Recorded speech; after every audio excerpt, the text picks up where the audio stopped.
Louvado seja nosso Senhor Jesus Cristo, tudo bom com vocês? Espero que sim. Bom, meus queridos, já tem alguns meses que a gente não tem aqui o encontro, né? Eu também não tive muito tempo para gravar, mas decidi ia gravar na Páscoa, mas devido aos últimos acontecimentos, achei melhor deixar uma reflexão espiritual para os meus seguidores. E hoje deixo como partilha espiritual a vida de uma santa que me veio à mente agora, que é Santa Maravilhas de Jesus, uma santa carmelita descalça, foi 30 anos priora de vários mosteiros, fundadora de vários mosteiros da Ordem Carmelita Descalça. E me veio à mente justamente porque vivemos num período conflitoso e um pouco desafiador, e algumas almas mais fracas já acham que isso é o fim do mundo, né? Aquela coisa toda. Então eu coloco como um ponto para a gente meditar e considerar um pouco da vida dessa santa que viveu no início do século passado. Ela faleceu na década de 60, mais ou menos. E essa santa, né, era ali priora do mosteiro, um mosteiro que ela mesma construiu, um mosteiro que ela tinha muito carinho, que ela ajudou a fundar. E no momento quando rompeu a Segunda Guerra Mundial, tudo mudou. As coisas começaram a mudar e se aflorou uma grande perseguição religiosa na época do seu priorado.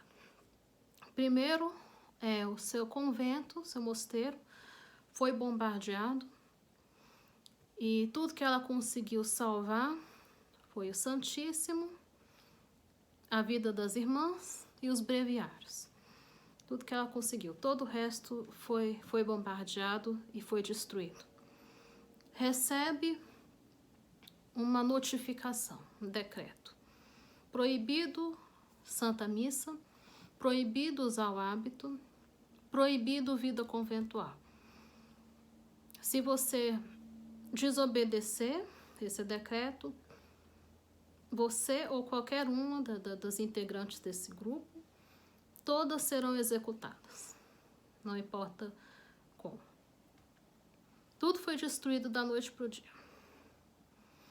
Madre Maravilhas não tinha para onde ir com as irmãs, até que um benfeitor cedeu uma casa que estava vazia, e era uma comunidade grande, eram mais de 20 irmãs, e Madre Maravilhas foi morar na casa do benfeitor. Chegando lá, ela cedeu o melhor cômodo da casa para ser o Santíssimo, instalou ali o Santíssimo. As irmãs foram despojadas das vestes religiosas, sob proibição, sob pena de morte. Usaram roupas civis, elas usavam vestidos comuns e um lenço na cabeça. Alguns diziam que elas pareciam camponesas, as que retrataram bem aquela época. Ali as irmãs se instalaram, mais de 20 irmãs, numa casa pequena. Elas não tinham livros, não tinha sequer o terço, só tinha os breviários, tá? Que hoje seria a liturgia das horas para poder rezar o ofício, né? Então tudo que elas conseguiram salvar do convento foi isso.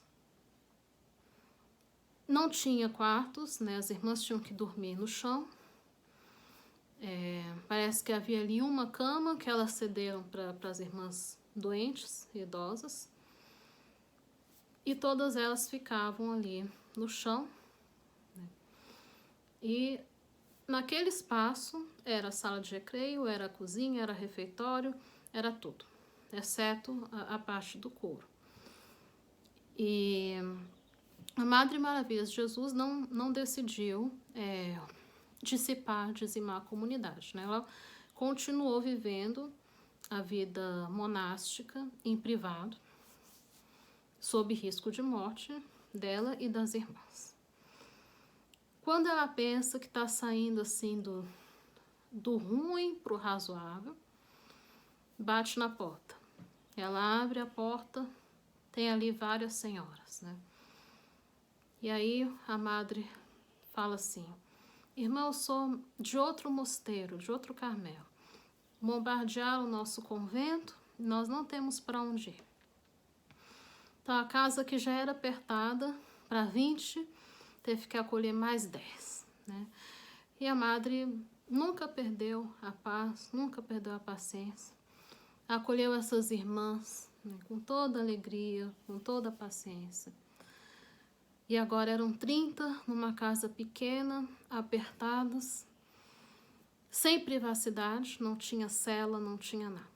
Todas dormiam ali estendidas na sala de qualquer jeito.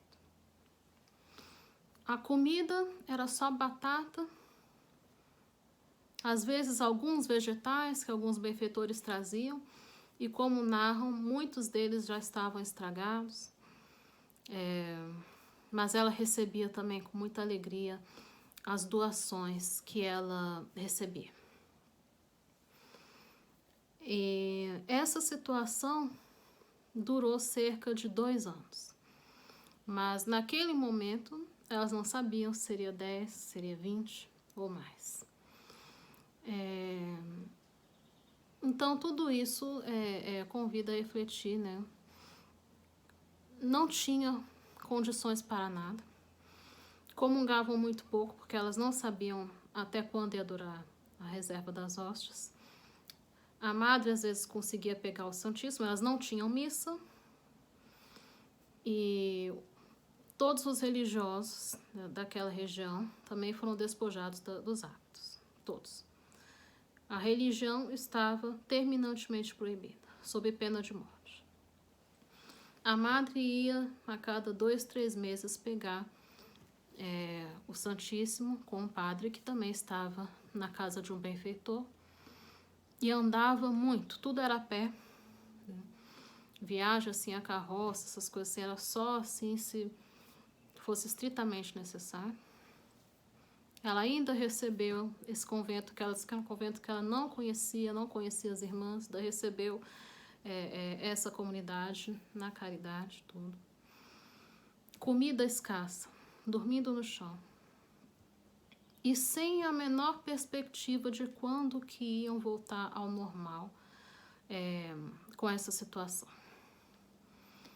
Quando batiam na porta, o coração das irmãs saía pela boca e não sabia se elas iam ser executadas ou não.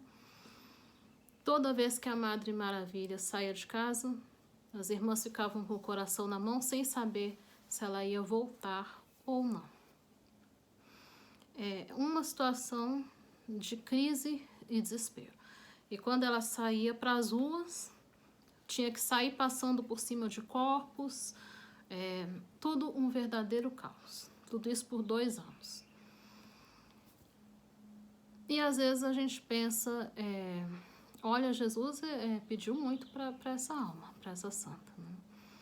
Mesmo com as piores condições possíveis, elas não deixaram a regra, não deixaram a oração, não deixaram a vida comum,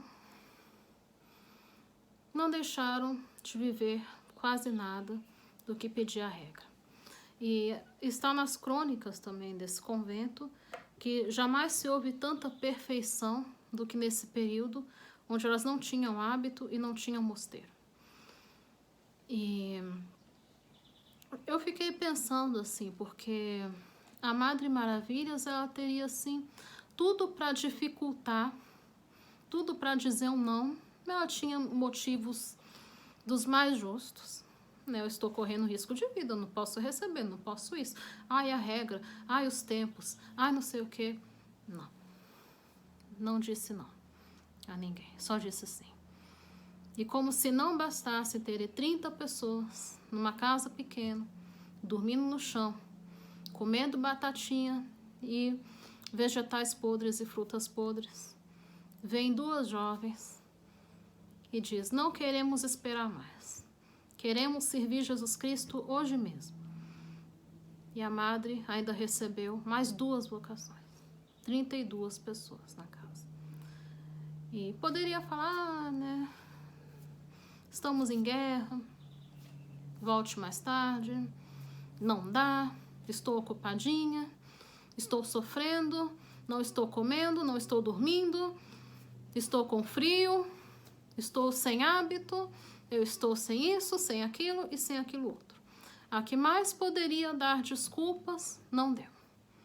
Acolheu nas ocasiões, acolheu outro mosteiro, acolheu as irmãs, nunca desanimou, nunca perdeu a alegria, nunca perdeu a paciência. E hoje, qualquer coisinha, sabe, pedir alguma coisa para um bispo, parece arrancar pedaço. Ai, eu tô ocupadinho. Ai, não tem amor suficiente no coração. Ai, coitadinho de mim. Ai, meu Deus do céu. Ai, o mundo vai acabar. Ai, é pânico. Ai, é não sei o quê. Olha, se formos considerar os nossos antepassados, a gente não passa 1/10 do que eles passaram. Claro que, mesmo estando em outros tempos, é bom a gente saber que em períodos muito piores, pessoas foram mais agradecidas e superaram na caridade, na virtude, na oração e em tantas outras coisas. Então, o exemplo dos santos nos ajuda a gente ver o quão pouco a gente passa por amor a Deus, o quanto somos ingratos, mimados, e ainda assim só reclamar, reclamar, reclamar e reclamar. Num tempo que não tinha internet, não tinha luz elétrica, a casa não tinha água corrente, as irmãs ali fechadas, sem privacidade alguma, correndo risco de vida a qualquer momento. Ninguém reclamou. Está ali nas crônicas do convento. Nunca houve uma discussão, nunca houve um desentendimento, nunca houve uma reclamação, nem da parte da priora, nem da parte das irmãs. Numa situação tão caótica, que durou 2 anos. Imagina, né, comendo pouco, ninguém reclamou. Todas guardaram silêncio, não houve alvoroço, não houve desentendimento, não houve inquietação, não houve nada. Todas acolheram aquilo como vontade de Deus, aceitaram, ofereceram sacrifícios e silenciaram, correndo risco de morte. Né? Não estamos nem falando assim de uma multa, né? Risco de morte, se continuasse a vida conventual. E se celebrasse missas, não só missa, como procissão, qualquer coisa, era pena de morte. Pena de morte. E essa Santa Maravilhas de Jesus, passando por tudo isso, uma vida de privação, ela que era de família riquíssima, descendente de marqueses, viveu em palácio, uma família extremamente rica, passou por tudo isso, não se queixou, não reclamou, até chegar a hora de Deus, de passar a perseguição, pelo menos a perseguição mais forte, onde dava ali para ela reconstruir outro convento. Né? Deu 1 ano e meio, surgiu um benfeitor, conseguiu casa para as outras irmãs, mas ainda assim é muito tempo, levando em conta a crise que era. O inverno, né, da Europa, apesar de que o inverno da Espanha é mais ou menos como o inverno do Rio Grande do Sul, mas ainda assim uma situação sem nenhuma previsão de melhora, sem missa, sem confissão, sem, né, comungavam, né, elas apenas comungavam, mas mesmo assim não era comunhão diária, e sem reclamar. Ainda assim estavam muito agradecidas. E realmente nos choca ver como que hoje, fiquem em casa, com a sua família, com os seus bens, lavem as mãos, cuide disso, cuide daquilo, pronto. Pânico mundial. Pânico mundial. Né? O exemplo dos santos nos ajuda a entendermos melhor as coisas, a sermos espirituais. E o exemplo da Santa Maravilhas de Jesus, claro que aqui é um canal de vida eremítica, o eremita não vai receber 30 pessoas na casa dele, nem 2, nem 3, porque senão acaba o eremitério, né? Mas é uma questão de que em tempos de crise não se queixaram, não murmuraram, não ficaram, e onde está Deus? Não tinha, no tempo dela não tinha redes sociais para fazer vídeos comoventes, textão e vídeos com pianinho para motivar as pessoas para ficar em casa. Era tudo na raça. Cartas, às vezes ela diz que escrevia para os bispos, cartas não chegavam, era um tempo de guerra, tudo estava um caos. 2 anos sem saber como estavam seus parentes, principalmente os parentes homens que estavam em guerra, sem saber se estava vivo, se estava morto, não tinha como saber. Tudo era um caos, algumas cartas chegavam, mas muitas não chegavam. Informações falsas, mentiras. Olha, por quanta coisa não passaram os antigos. E sem se queixar. Sem se queixar. Então, meus queridos, aproveitemos esse tempo, vocês principalmente que vão estar numa vida mais doméstica, para se exercitar nas virtudes.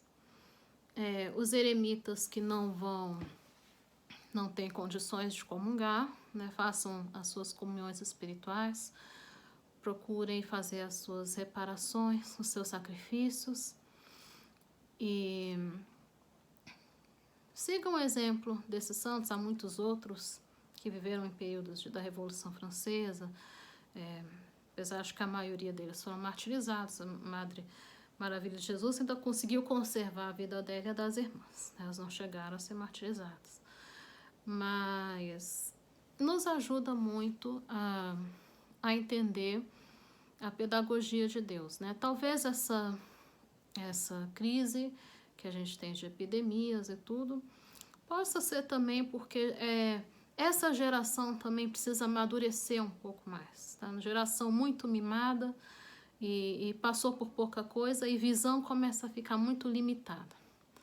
Então, é uma purificação e devemos, é claro, ter zelo pela vida, seguir as orientações e todas as precauções dadas pelos médicos, ter cuidado com a saúde pública, procurar também não monopolizar as compras e tudo, e nesse desespero e nesse egoísmo. E tudo passa, como diz Santa Teresa. Então procurem, meus queridos, exercitar a virtude na medida do possível.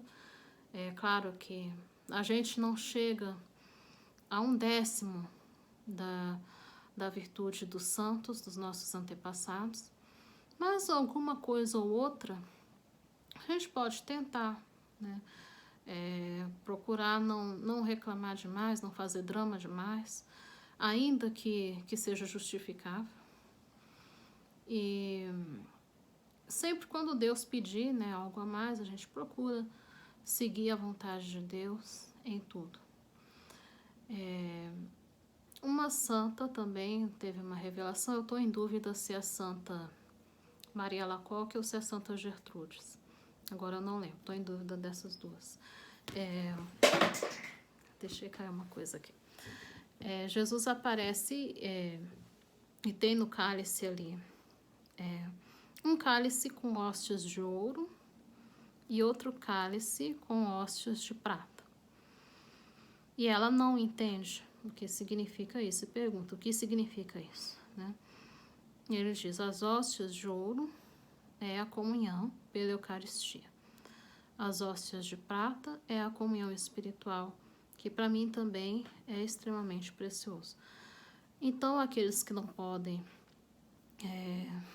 estão impedidos da missa, procurem fazer oração, seguir também as leituras da liturgia daquele dia, se possível, fazer uma celebração da palavra, os que estão aí em comunidades orais, etc.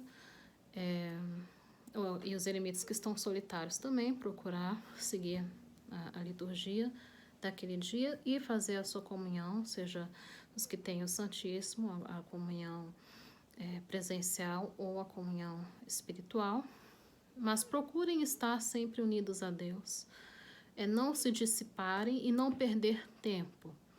Aproveitem esse período para estudar, para rezar, para meditar e confiarem em Deus. Excesso de pânico e de preocupação mostra pouca confiança em Deus.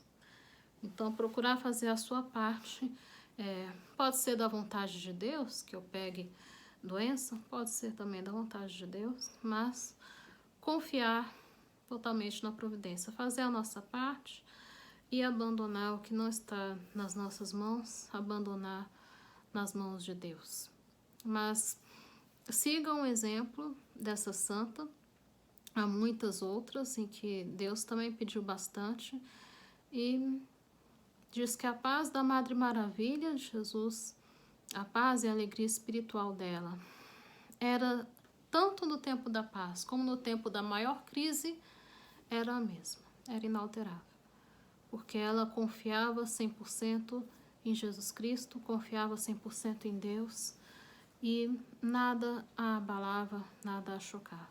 Mas às vezes a gente pode pensar, imagina, se pedir metade do que pediu para ela, tem gente que já entra em desespero, né?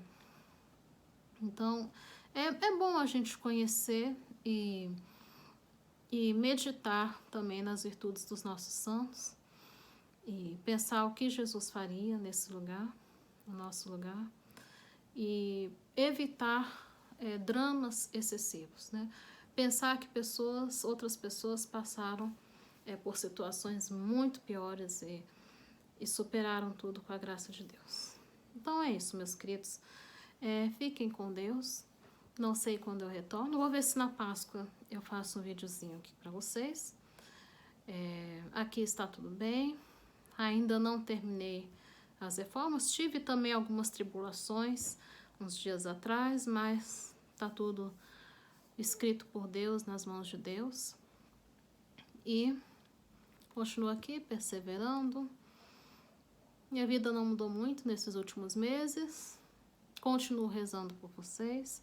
Coloquei aqui na minha capela também o quadro de Jesus Misericordioso, até que cesse esse tempo de epidemia.